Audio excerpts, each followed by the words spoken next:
What's up, everybody, and welcome back to the 12th episode of our F750 CrewCab build series. Yes, I have a mustache. Yes, I'm at another storage facility. I will let you know a little bit more about that here in a second. In the previous episode, you watched us morph together and install our windshield wiper assembly, which means in today's episode, we are going to mock up new mounting brackets. We are going to modify the dash a little bit, get it installed, and verify that it fits around our massive HVAC system in the truck. So there's nothing to it but to do it. Stay tuned.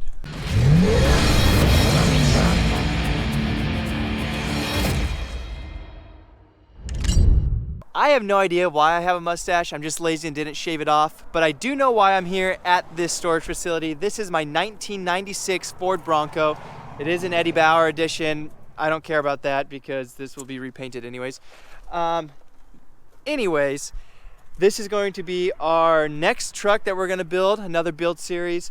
I don't want to go too in depth on it yet because we have a lot of plans for this and we're still in the middle of our F750 CrewCab build series. So we'll give you guys a little hint. It is a Bronco. I do have a donor truck for it. It is a diesel, surprising. But yeah, we're going to do a little swappity swap, a little extending, a little cutting, a little adding, subtracting, but this is the next build series. It should be out in the next couple months, but let's get back to our CrewCab because this thing can't get started if our CrewCab doesn't get finished. So yeah, let's go back to the old big yellow truck. Alrighty, first thing up for today is we need to lower this dash a couple inches down. It is getting caught up on the HVAC system and we knew that. So our remedy for that is it's not touching it dramatically. It's just touching in this area from here to there. So our solution for that is we are going to come into this under lip. We're going to come in probably 1/8 of an inch or 1/4 of an inch in from that natural bend, that curve, and we're just going to cut it out all the way along this line to about here where it's hitting this flange. We're doing it that way so that way when you get into the truck it still looks like a factory dash. You'll still see the face of it and things like that. You won't really see up underneath it, which is fine unless you're, pretty low to it. So that's our game plan for today. And for right now is just to rip that out a little bit, lower it. Then after that, we got to figure out how we're going to mount it back into the cab.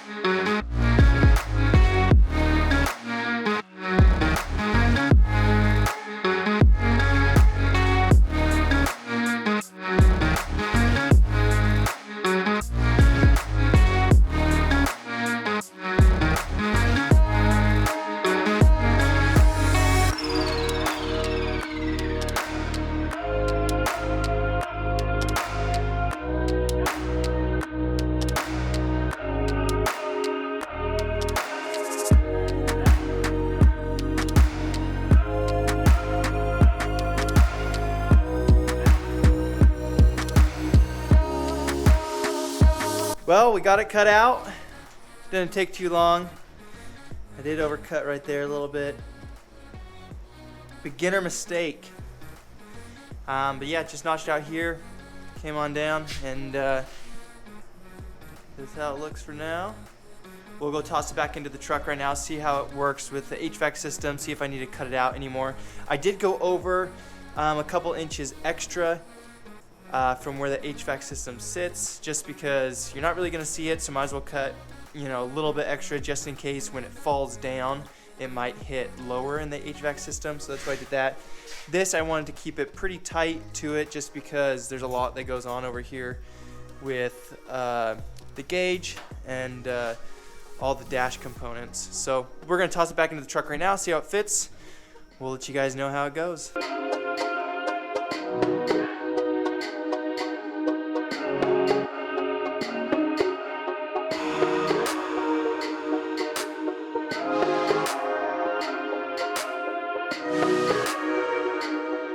It fits pretty dang well in the factory location just after one cut of everything. Obviously this was where I added the extra material, or cut out, just in case. Oh, sorry, you can't see that because of the glare. But luckily I did, because that corner right there is relatively close to the HVAC system. And then it just guides itself all the way down there. Fits pretty well. So I think the way I'm going to attempt to mount it at first is on each side, there's this flange. Kyle's welding up something to take out dents right now. On each side, there's this flange right here, which is the side of the dash. And I think I'm going to put bolts in on each side, and that's how we'll attach them into the frame, or into the cab, sorry. They did have these up underneath. Let me see if I can get up right here. There's little flanges that came off of the dash. I kind of want to hide those and get rid of them. They're kind of ugly and big and bulky, so I think that's what I'm going to do. There's another one over there. You can see the hole where the bolt went through it. So I think I'm going to cut those off, grind them down, get them out of here, and then I'll just go through the sides, and that'll cover each side of it. And then on the back side, what I want to do is we're going to build flanges off of it, right where these holes are for the dash pad, and we'll come off the firewall out, and then we can attach them through the dash pad holes. A, they're already there. B, they're already factory. They're nice and clean, rounded, things like that. So you can go in, it'll look like it's factory. And on top of that, mainly, why I want to keep those is you can access them even with your windshield in. Sometimes you have bolts in the back, like our donor truck for 2016. The bolts on the back side are nearly impossible to get to. So these are relatively easy to get to, even with a windshield in it. So that's what I'm going to do now. I'm going to get some measurements for each side. I'm going to cut out some tabs, get them welded in from the firewall out, and we'll see how it bolts up. So there's nothing to it but to do it. I'll give you guys an update here shortly, but we're on the right track.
All right, you guys, here is our brackets.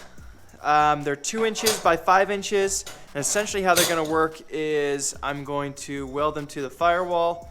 They will need to be bent up at some point to contour the dashboard, but weld them into the firewall, bend them up a little bit, and then I will mark some holes, cut them out, and that's where we're going to mount our dashboard to. There is 8 holes along the back of it for the dash pad, but I think we can get away with just 5 because we have 2 bolts going into the side of the dash, whereas the factory dash only had 1 tiny little screw, it looked like. So I'm thinking with bolts through the side and then 5 leads along the back that we should be good.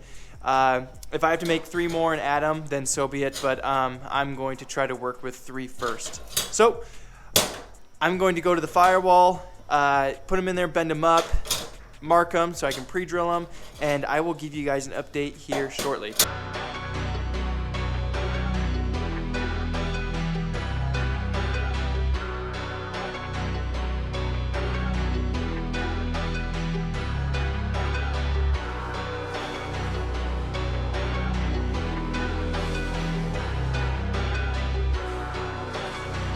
Alrighty, so I got all these marked and ready to go.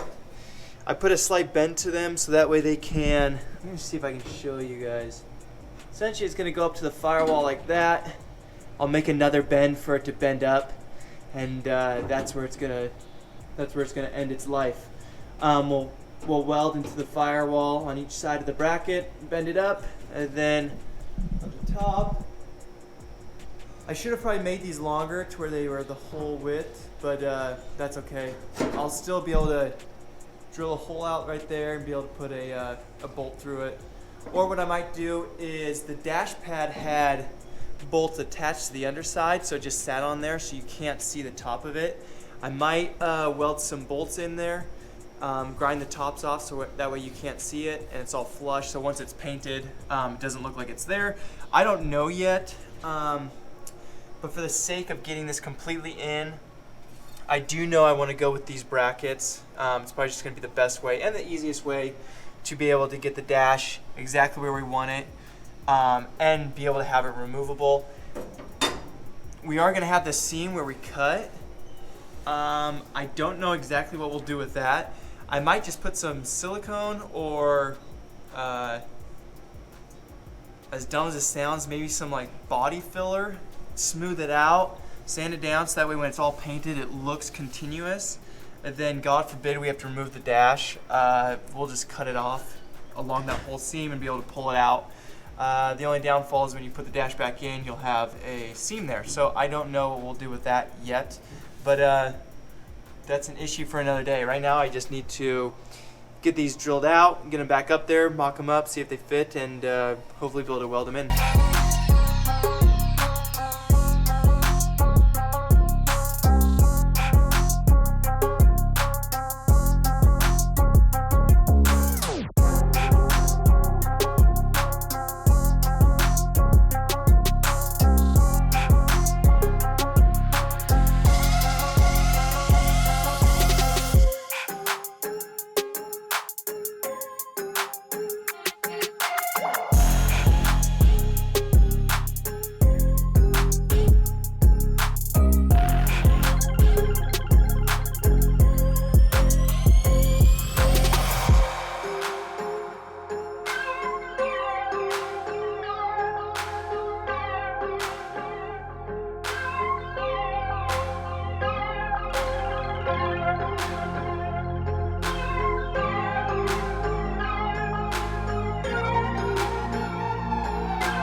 All right, you guys, update time.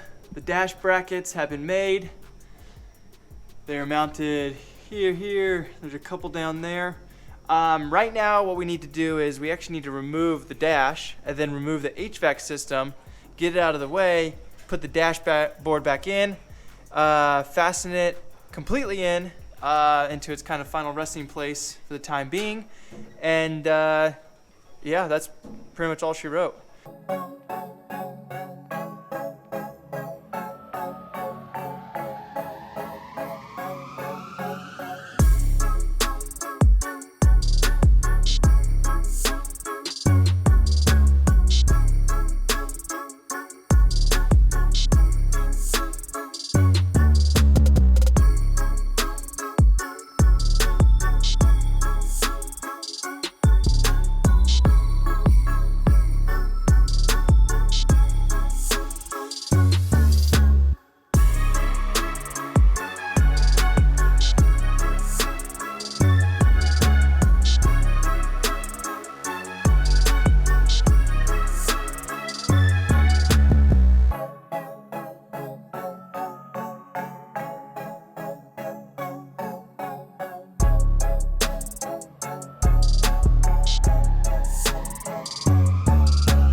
Update time. We got everything we wanted to get done today.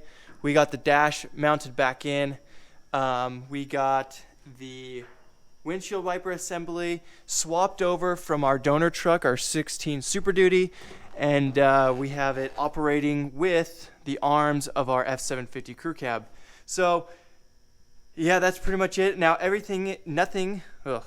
can't talk right now. Nothing is set in stone right now. Like, as you can see, this is mounted, but the way we mounted it is kind of jimmy rigged for right now. We're gonna refine it, as well as like getting all of our gaps right and things like that. But for the sake of making sure that the new motor out of the donor truck fit with the assembly, we just tossed it up there. Now we also had to make sure that it worked with the HVAC system, so we tossed this HVAC system in, and you guys can see how much room we have between the motor and the rest of the HVAC system. Now I'll show you guys where the bracket is. This bracket right here is usually back, and we just straightened it down.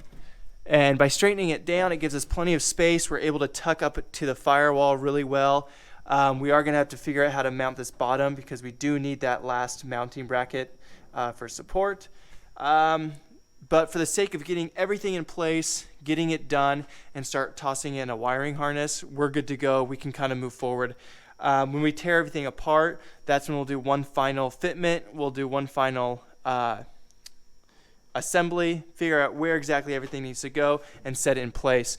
One last thing that I've gotten asked for is how we're going to finish this edge right here all the way around, because we cut it out. Usually you would put it back into place and weld it, but we need room to remove this dashboard in case we need to remove this out of the way. So what we're going to do is we're going to get some door or window seals, just some generic stuff, and we are going to grind this down, clean up both edges, and then what we're going to do is we are going to put the door sill up against the dashboard and then push it into place. That'll give us a really nice secure bond. Obviously it's not supporting anything, but it'll reduce noise, vibration, things like that, and then we'll be able to mount this back into place. It'll also clean up this whole entire edge and make it look really clean and factory. So that's the plan for that. So that is it for today's video. All right, you guys, that's a wrap for today's episode. We got the dashboard installed. We got to keep the originality of the truck interior pure and original and stock, which means in the next episode, we are going to jump to the engine bay and start making custom inner fenders and brackets to start mounting every single component of a 6.7 Power Stroke, everything we need to have installed and ready and plumbed for a startup and fire up of this motor. So we appreciate you guys watching, and we'll see you on the next one.